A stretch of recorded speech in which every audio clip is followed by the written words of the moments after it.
The rain came down sideways off the moor that morning, and Clara Pemwick stood at the servants' entrance of Ashvale Court with her work basket pressed to her chest and her best boots already soaked through at the seam. She had not been invited back.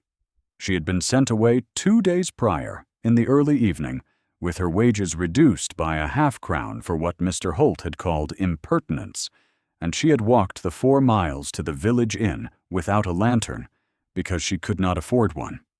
She was not supposed to be here. She knew that.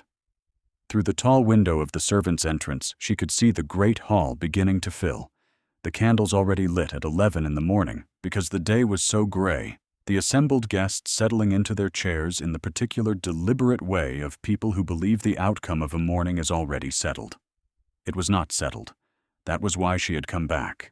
Reverend Ames had written to her at the inn the previous evening, a short note in his careful handwriting. "I have done as you asked. The gown is with me. Come before noon." She had read the letter by the light of a tallow stub and sat for a long time with it in her hands. Then she had packed her basket and gone to bed and risen before dawn, and now she was here, soaked to the collar, watching a ceremony that would confirm the wrong man's name. Inside the hall, at the head of the room, Reginald Combs stood in conversation with a cluster of local families, his posture easy, his coat impeccable. He was 29 years old and had been told his entire life that Ashvale Court was his by right. He believed it. That was, Clara thought, the most difficult thing about all of it. He believed it entirely. She did not go in through the servants' entrance. She walked around to the side door near the library, which Reverend Ames had told her he would leave unlatched. Clara had come to Ashvale Court 12 days before on the strength of a commission she had spent 4 years earning. The estate needed alteration work for the investiture ceremony, and Lady Portmore, the dowager aunt who organized the household, had approved the contract grudgingly. She had sent word through the village housekeeper that she required competent work, not conversation. Clara had understood the terms. She had come knowing she would do the work. She had also come because it was the only way she could think of to be inside the house. Her father, Thomas Pemwick, had served as head steward at Ashvale for 22 years. He had been a careful man, exact in his accounts, faithful in his duties, constitutionally incapable of the kind of silence that is purchased rather than earned. He died of a fever in the winter of 1815, when Clara was 20 years old. And 3 days before he went, he had called her to his bedside and told her what he had seen in the summer of 1792. The birth, the legitimate birth, of a son to the first Countess of Ashford, and the registration that followed, witnessed and sealed, that named the child Edmund Ashford in the county record.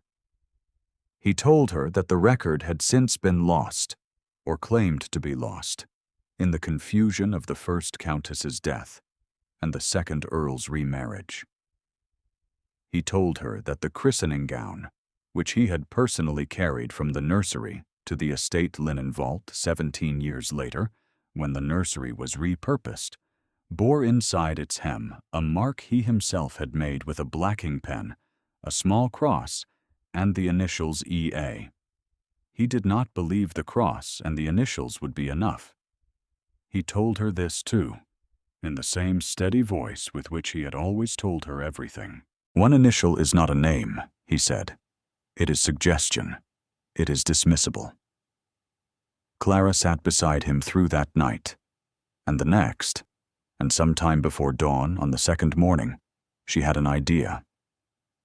She went to the trunk in her room, and she found the finest needle she owned and the whitest silk thread she kept for bridal work, and she returned to his bedside, and she asked him to tell her, again, everything her father had witnessed in that room in July of 1792. Then she went to the linen vault. The gown was there. It always had been. White cotton, aged to cream at the folds, smelling of cedar and thyme. She turned it inside out and found the hem, and inside the hem, In the space between the outer fabric and the lining, she made her own mark. She worked by a single shielded candle for 2 hours. She stitched his name and his lineage in full, legitimate son of the 4th Earl of Ashvale, and below it the date, and below the date the name of her father as witness. She used the chain stitch she had been taught at her mother's knee, tight and durable, and all but invisible from the right side of the fabric. Then she turned the gown right side out, pressed the hem with the flat of her hand, replaced it in the vault, and went back to her father. He died the following morning. She did not tell him what she had done. She did not tell anyone. She had waited 3 years for someone to think to check the hem. No one did. She had arrived at Ashvale Court on a Tuesday in the first week of November and been shown to the sewing room by the young housemaid, Dottie, who was 15 and curious and possessed of the particular housemaid's gift for appearing near any conversation that might prove interesting. The commission was substantial. It covered the alteration of the investiture coat, 3 waistcoats, a gown for Lady Portmore, and the ceremonial pressing and checking of the estate's formal linens. On her second morning, Lady Portmore came to the sewing room for her fitting. She was a woman in her middle 50s, with the bearing of someone who had decided, early in life, that correct posture was a form of argument. She stood for the fitting with her arms at her sides, looking not at Clara, but at the window, and when she spoke, she addressed her remarks to the curtain rail. "I understand you are Thomas Pemwick's daughter," she said. "Yes, my lady." He was a reliable man. A pause in which something was calculated. "You may pin the sleeve." Clara pinned the sleeve. Lady Portmore watched her own reflection. "I expect the work will be completed without incident," Lady Portmore said, and her voice had the quality of a door being shut from the inside. "You are a good seamstress, I am told. That is all that is wanted here. Just the seamstress. Nothing more." She said it pleasantly, without venom, in the way one says a thing that has already been decided and requires only stating. It was the first time Clara heard the phrase. She noted it with the same care with which she noted a knot in silk thread, a small fact that would need addressing. It was on her 4th day at the estate that he arrived. She did not know who he was when she first saw him. She was carrying a length of brocade down the main corridor toward the sewing room, and he came around the corner from the direction of the library, and she stopped.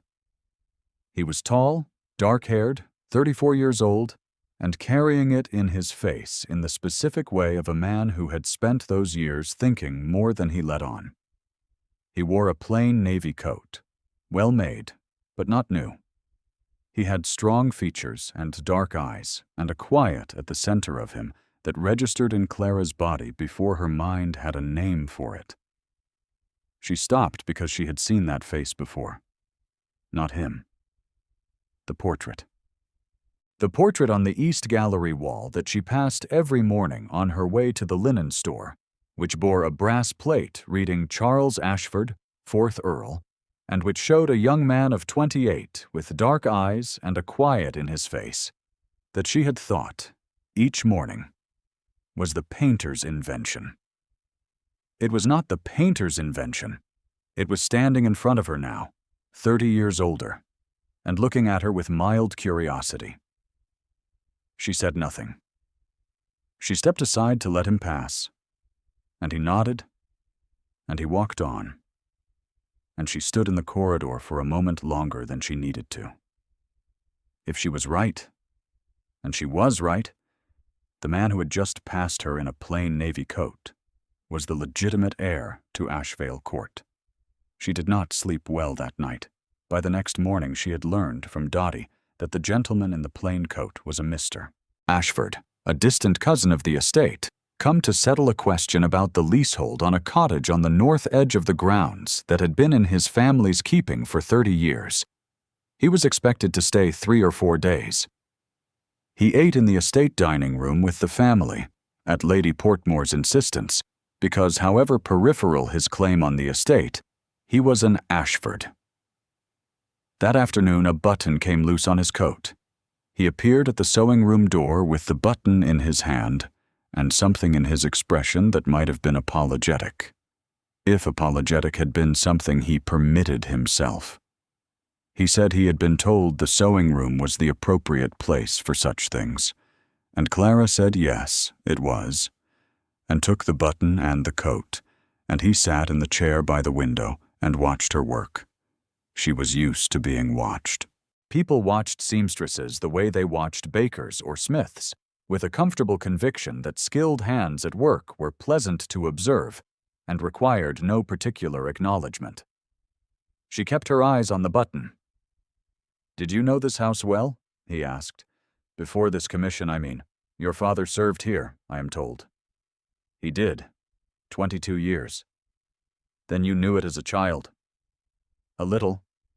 He did not often bring me inside. I learned the grounds better than the rooms." He was quiet for a moment. She could feel him looking at her hands. Not at her, precisely. At the motion. "There is a portrait in the East Gallery," he said, "that I have been told is the 4th Earl." The needle went still for a half-second. She recovered it. Recovered. "Yes," she said. "He died before your time." "He died before mine, too." Another pause. "He looks familiar to me. I do not know why that should be." Clara kept her eyes on the button. "People sometimes see resemblances to themselves in portraits of old families," she said. "It is not unusual." He said nothing. He did not leave quickly when he went, and at the door he turned back and looked at her one more time with those dark eyes, and whatever he was thinking was not something he chose to say. That evening, long after the house had settled, she was still at the window with a piece of the ceremonial lining she had been asked to reinforce. She worked without a candle because the last of the day's pale light was sufficient, and she was careful with expenses that were her own. She heard the door open behind her and did not turn. She thought it was Dottie, come with a message. "That will not hold a winter," she said, without looking up, meaning the thread she had just drawn through the fabric, which had a weakness at the twist. "I will need to go back." "Then go back," he said. She turned. He was in the doorway, not yet in the room, and the corridor light was behind him so that his face was half in shadow. He had come for no errand she could identify. He held nothing in his hands.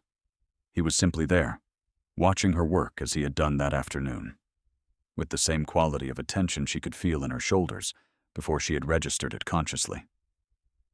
"I thought you were the housemaid," she said, clearly.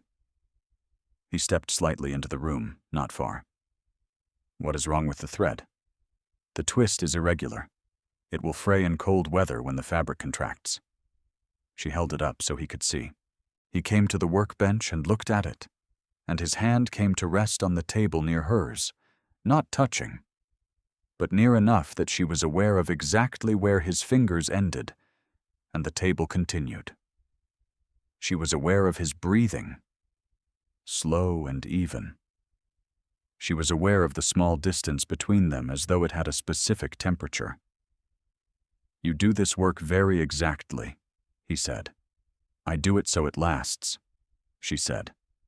"There is no other reason to do it at all." He picked up the spool from the table. He turned it in his hands, not knowing what he was looking at, the way people handle the tools of a trade they have never learned. He set it down. "Miss Pemwick," he said, "I think you know something about this estate that you have not told anyone." The room was very quiet. She could hear the rain starting on the window glass. "Yes," she said. She told him about her father. She told him about the birth he witnessed, about the record, about the gown in the linen vault, and what she had done the night before her father died. She told him about the chain stitch and the silk thread and the name she had put there, because she could not do otherwise, because there was no other instrument available to her. because a seamstress's only authority is the permanence of her work. He listened without speaking. He stood very still, the way she had noticed he did when something required the full gravity of his attention. When she finished, he did not say anything for a long time. Then he said quietly, "My mother's name was Charlotte Ashford, born Charlotte Fenwick. She died when I was 10 days old. I was told she was a dependent relation of the house. I was told the earldom passed legitimately to the second countess's son." A pause. "I was told this for 34 years. Your father's first marriage was recorded," Clara said. "My father witnessed the registration himself." Edmund reached into his breast pocket. He took out a small oval miniature in a worn gold frame and set it on the workbench between them. The woman in it was young, dark-eyed, with a face Clara recognized from a larger frame on the East Gallery wall, the portrait of the 4th Earl's wife that bore no nameplate, because the nameplate had been removed. The gold of the frame was rubbed soft at the edges, where a thumb had rested across years and years of quiet habit. She did not say anything for a long moment. She looked at the miniature, and she looked at him. At the same dark eyes and the same particular set of the jaw, and the truth of it was so plain that it required no announcement, only the weight of being finally seen for what it was. "She has always been in the gallery," she said at last, without her name. "Yes," he said. His voice was very low. "Did you know it was her?" "I suspected it when I passed the portrait yesterday morning. I did not permit myself to be certain until tonight." She understood that in a way she could not easily have articulated. The particular discipline of refusing to believe a thing until it was safe to believe it, because hope that arrives too early is a kind of exposure, and exposure without foundation is a kind of ruin. She had practiced that discipline herself for 3 years. She recognized it in him as she would have recognized her own handwriting on a stranger's letter. "Will you come to the gallery?" she said. "Now, while the house is quiet." They walked there in silence, along the main corridor and up the east stair, with Clara carrying a single candle, because she knew the way, and he did not. She had made this walk every morning for 12 days. He had been in this house for 4. The distance between those two things felt, in the corridor, like a kind of conversation. The gallery was cold. The portraits hung in rows along both walls, the candlelight catching the gilt of frames and the dark varnish of old oils. She walked to the 4th frame on the left and held the candle up. The woman in the portrait was painted at 3/4 view, her dark hair dressed simply in the manner of the early 1790s, her expression patient and privately attentive. She wore a gown of deep blue and held nothing in her hands, which rested in her lap as though she had been interrupted mid-thought and was waiting, with some courtesy, for the interruption to conclude. Edmund stood beside Clara. Their sleeves were nearly touching. She could feel the warmth of him at her side in the cold of the gallery, and she was aware of her own breathing in a way she was not usually aware of it, as though the air itself had shifted some quality of its attention. He looked at the portrait for a long time. He did not speak. The candle between them sent their shadows back along the gallery wall in long paired forms. "Yes," he said finally. The single word carried something she did not have a name for, loss and recognition running together in a register too controlled for grief and too true for composure. She did not say anything. She did not believe there was anything to say. They stood in the sewing room afterward, having returned without speaking, with the rain still against the window, and the miniature still on the workbench between them. And Clara was aware, with the precision she brought to everything she made, that this was a moment that could not be unmade, and that whatever came next would not be what either of them had expected to find in a house they had come to for different and smaller reasons. She did not sleep that night either. In the morning, Combe sent for her. He did not come to the sewing room himself. He sent Mr. Holt, who was thin and efficient in the way of men whose efficiency serves someone else's purposes. And Mr. Holt arrived in the corridor outside the sewing room while Clara was carrying the investiture coat to be pressed, and he said, in the carrying voice of a man accustomed to being heard in rooms designed for acoustics, "Miss Pemwick, a word." He waited until 3 footmen had passed. Then he said, "It has come to Mr. Combe's attention that you have been having private conversations with Mr. Ashford about matters unrelated to your commission. We are paying for a seamstress, not a gossip. Just the seamstress, if you please. Nothing beyond it. You understand." He said it in the great hall, where the chairs were already being arranged for the ceremony 2 days hence. 2 of the under footmen were near enough to hear. Clara stood with the coat folded over her arm and looked at Mr. Holt and said, "I understand you perfectly, sir." She went back to the sewing room and finished the coat. She worked through the afternoon with the same precision she always brought to everything, because the work itself demanded it, whatever else was happening around it.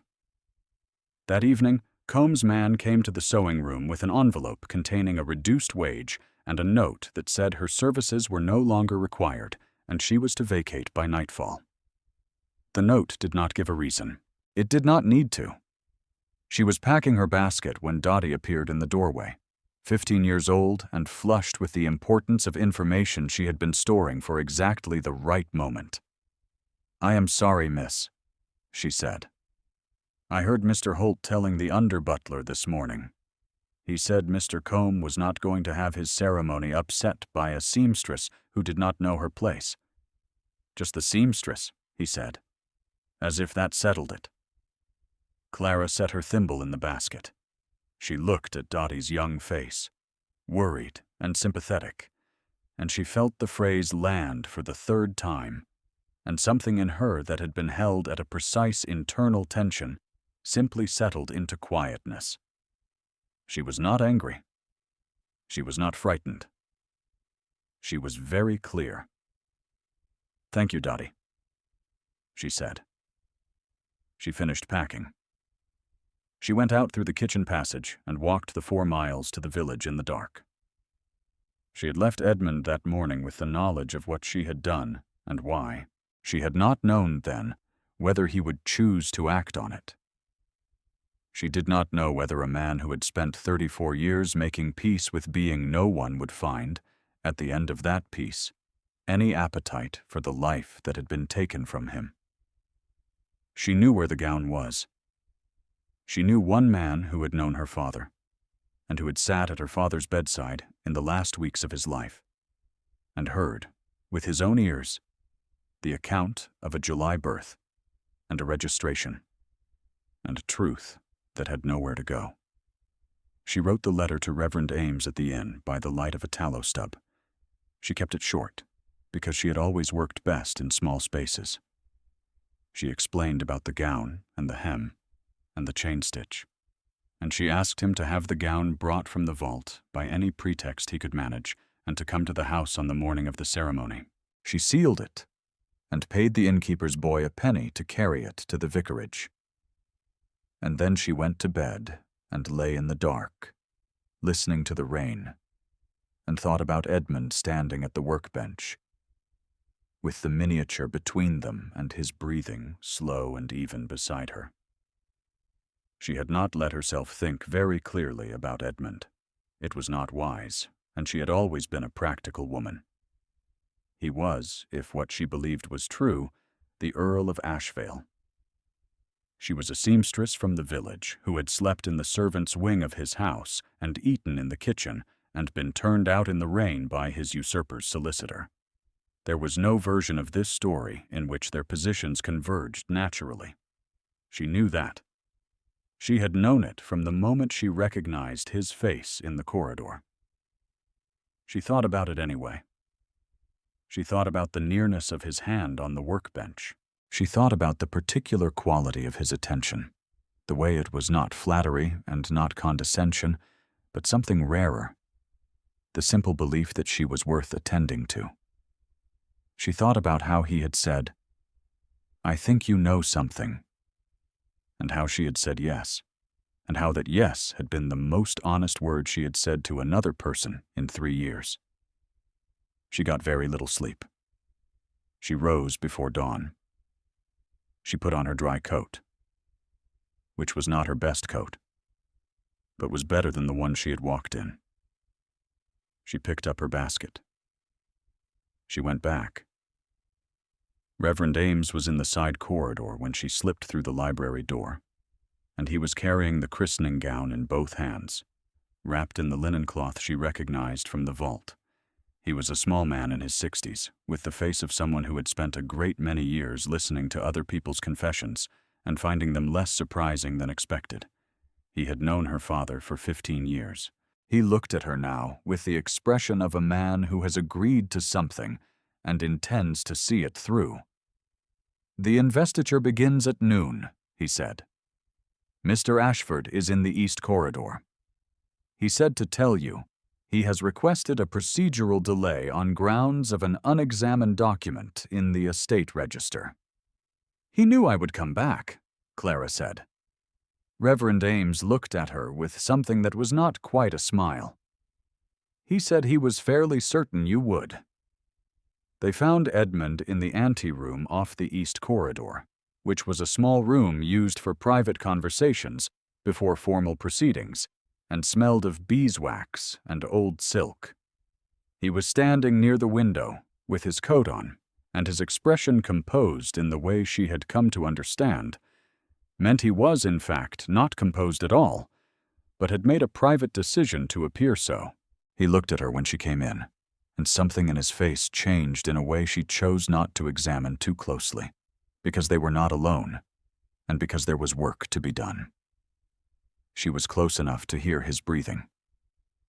"I thought you might not come," he said, low. "I told you last night I would write to Reverend Ames. Coming was implicit in the writing." "Yes," he said, "but I was not certain until now." The vicar set the gown on the small table near the window. Clara put down her basket and took out her smallest scissors and her glass, and she turned the hem of the gown in her fingers with the knowledge of hands that had made the thing and knew exactly where to look. She found the stitching inside the fold, undisturbed, the silk thread still white against the aged cotton after 3 years in the cedar-scented dark of the vault. Edmund stood very close behind her, close enough that when she held the glass over the hem and leaned in, the warmth of him was at her back, and she was aware of the particular silence between two people who have not yet said the most important thing they mean to say. "Can you read it?" Reverend Ames asked. "Yes," Clara said. She read it aloud. Her own voice was very steady. The vicar said nothing for a moment. Then he said, "I know this hand. Your father's hand. I have his signature on 3 years of parish accounts. I know it." "So do I," Clara said. Edmund's hand came to rest beside hers on the table, not touching her, but beside her, and she felt the warmth of that proximity, as though it were a spoken thing. The hall filled fast in the final minutes before noon, and Clara stood in the anteroom doorway and watched it through the cracked door because she had no standing to be inside it, which was a fact she had made her peace with some time in the early morning hours. She had done what she could do. She had stitched the name. She had written the letter. She had come back. What happened in the hall would be decided by men with standing to speak in halls. Reverend Ames walked in through the main door with the gown over his arm, and he walked steadily to the front of the assembled company. And he said, in the clear, carrying voice of a man who had spoken in churches for 40 years, "My lord, ladies and gentlemen, I must ask your indulgence for a moment before we proceed. There is a matter of evidence that the court's proceeding requires." Lady Portmore, in her chair at the front of the room, turned her head at a specific angle that meant someone had deviated from the arrangement she had made. Mr. Holt rose from his seat, and then Edmund walked in. He walked in from the east corridor at exactly the moment Reverend Ames had finished speaking, and he walked to the front of the room without hurry, in his plain navy coat, and the room watched him in the particular attentive silence of people who have not been told to be silent but understand, suddenly, that silence is what the moment wants. He was not in any formal sense a man who commanded rooms. He had no title. He had been a man of no particular consequence for 34 years. And yet the room went still. Mr. Holt said, "Mr. Ashford, I must advise you that any interruption of these proceedings will be considered a legal matter requiring the court's attention." "Yes," Edmund said calmly. "I expect it will be." He took the gown from Reverend Ames. He turned it in his hands and found the hem, and he held it up so that the gathered room could see the crease where the lining had been lifted and the line of tight white stitching inside. And he said in the same level voice, "This gown was in the estate vault. The stitching inside this hem was placed there 3 years ago by a woman who knew the truth about this estate and had no instrument to record it, except her own hands and her own thread." Lady Portmore's fan stopped moving. "Her father," Edmund continued, "was the steward of this house for 22 years. He witnessed a birth registration in the summer of 1792. That registration named me. This thread names me also." He looked out at the room. He looked at Combe, who was standing very still near the head of the assembled company with the expression of a man who has been standing in a room that is gradually losing its floor. "My name is Edmund Ashford. My mother was the 4th Earl's lawful wife, and my birth was registered and witnessed, and the woman who stitched that fact into a hem when no other record remained is waiting in the east corridor." He looked at Mr. Holt. "You called her just the seamstress," he said. "She stitched my name there because she knew it was true." The room was very quiet. Reverend Ames said, "I am prepared to testify before any authority this court appoints to the authenticity of the steward's hand in the text within this hem. I knew the man for 15 years. I know his hand." Lady Portmore sat very straight in her chair. Her fan was still. Some color had gone from her face, and the color that remained was not the color of confidence. She opened her mouth. Once. Precisely. As though to speak, and then closed it again, and the closing of it had the quality of a door locking from the inside. And this time the lock was not keeping anyone out, but holding something in. Combe looked at the gown, and looked at the vicar, and looked at the assembled room, and then he looked at the floor, and he sat down quietly in a chair near the wall.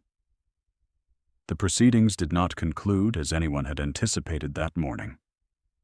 They continued for some time at the request of 2 of the attending county families who requested Reverend Ames's testimony be formally recorded. A solicitor was sent for from the county seat. The question of the lapsed registration was referred to a higher authority, and Reverend Ames walked out with the christening gown still in his arms and the look of a man who has done one specific thing he intended to do and is at peace with how it went. Clara was in the east corridor when Edmund found her. She was standing near the window at the end of the corridor with her basket at her feet, and she had been there for approximately an hour, which was long enough to work through most of what she was feeling and arrive at something that resembled composure, if composure was a thing one could assemble from the outside while the inside was still in considerable disarray. She heard him in the corridor before she saw him, that same unhurried step she had learned to recognize in 4 days, and she turned. He looked at her for a moment without speaking. He was still carrying himself with that careful quiet, but the quiet had a different quality now, less arranged, less a posture, and more a true condition. "It will take some weeks," he said. The legal matter. The formal recognition? I know, Clara said. These things do. You should not have been sent away, he said. I was detained by Holt, and by the time I was free, they told me you had already gone. I should have gone after you that night. You did not know I would come back. I told myself I did not know, he said, and his voice was level, but there was something beneath it that was not entirely level. That was not honest of me. I knew. She looked at him. He was standing in the corridor with the afternoon light coming gray and cold through the window, and his coat still on from the proceedings, and his face doing the thing it did when he was saying more than the words accounted for. What will you do? She asked. When the recognition comes through. I have been considering that question since approximately 2 o'clock this morning, he said. He came a few steps closer, and she was aware again of the particular temperature of the small distance between them. I know what I want to do.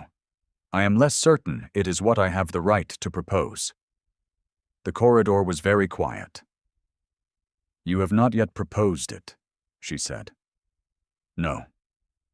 He was close enough now that she could see the fine vertical lines at the corners of his eyes, earned rather than inherited. Miss Pemwick. Clara. Her given name in his voice was the same deliberate thing it had been in the sewing room, said the same way one places a stitch in a difficult place, with full attention and no retreat. I do not want the house or the title if you are not safe. I do not want any of what is coming without knowing what it means for you. That is the thing I have wanted to say since the night you told me about your father. And I have not said it because I did not know how you would receive it. She was quiet for a moment. Outside, the rain was easing. A bar of thin, pale light moved across the corridor floor. I came back this morning, she said, knowing I might be turned away again, knowing I had no standing to be in that hall and no voice that would carry in it. I came back because the truth was in the hem, and the hem was in the vault, and someone had to make them meet. She looked at him. I did not come back for my own benefit. I know, he said.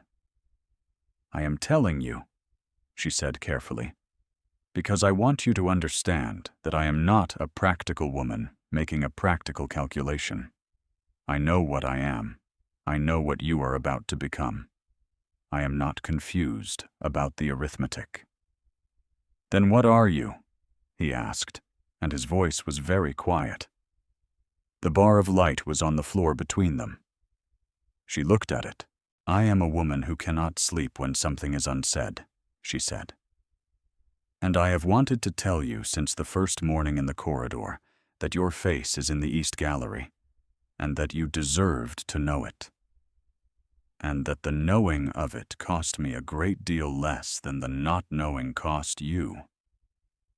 He said nothing. He reached out and his hand came to rest, finally, on the back of her hand, very lightly, the way one might rest a hand on something that matters, and that one is not yet certain of one's right to touch. They stood like that for a long moment, in the corridor with the rain easing outside and the pale light moving slowly across the floor. There is a commission I would like to offer you, he said at last, when the proceedings are settled, if you will take it. What commission? She said. I will need someone with very particular skills, he said. Someone who works exactly and does it so it lasts. A pause, and in the pause she heard the thing he was not yet saying, because they were both people who understood that some things, once said, could not be unmade, and the rightness of saying them required the right moment. I understand there is considerable work in a household newly established, considerable work, and considerable time to become certain. She turned her hand beneath his, slowly, so that her fingers rested against his palm. I will need to know the scope of the commission, she said. You will, he said. Yes, All in good time. 6 weeks later, in the small sitting room of the dower house that Lady Portmore had vacated in late November, after a conversation with the estate solicitor that had lasted most of an afternoon, Clara sat with a cup of tea, and the particular stillness of someone whose work for the day is done, and who is, for the first time in recent memory, not worried about tomorrow. The new commission sat in a parcel on the table beside her. 40 yards of ivory silk sent from London, the finest quality, and a note in Edmund's hand that said, simply, "When you are ready." She looked at the parcel for a long time. She was not a woman given to sentiment, or at least she had not believed herself to be, but she found now that she was in some difficulty about where to put her eyes, because they kept returning to the parcel and to the note, and both of them said the same thing without requiring any further words. The door of the sitting room opened, and Edmund came in. He was carrying his coat over his arm, and he had been at the county seat all morning. And he looked tired and present, and very specifically himself. He set his coat on the chair and sat down across from her and looked at the parcel on the table. "You have not opened it," he said. "I was waiting," she said. "For?" "To be certain." He looked at her. His miniature was in his breast pocket, as it always was, and above the mantelpiece behind him hung a small oval portrait that had been taken down from the East Gallery 2 weeks prior and carried here by Edmund himself, without ceremony, in the late afternoon. The portrait showed a dark-eyed woman with a face Clara now saw in the man across from her every time she chose to look, which was more often than she had admitted to anyone. "Are you certain now?" he said. She looked at the portrait, and then at him, and then at the parcel of ivory silk with its particular weight and promise. "Yes," she said. Outside, the first snow of December was beginning to fall past the sitting-room window, soft and unhurried, covering the grounds of Ashvale Court in white. She reached out and untied the string,